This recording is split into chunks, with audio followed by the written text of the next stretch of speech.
By this time, the 13 models are more mature. They're already established, and Vicente Manansala is laughing his way to the bank by this time because everybody loved, all the ladies would buy his paintings because he was one of the chosen few that Mrs. Imelda Marcos loved as a painter. And now we must acknowledge her for having really helped the Western style art and culture in the country by putting up the CCP.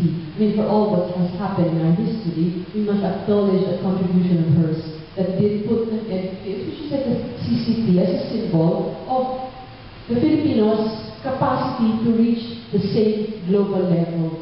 And she would bring there all the art, the performance art, the painters, and really brought art out. So this time is when the 13 models are making their way to the bank, because all the major structures, purchases were being done with the art, and the late 60s moving up into the 70s becomes a really dynamic period in Asia because of the Philippines.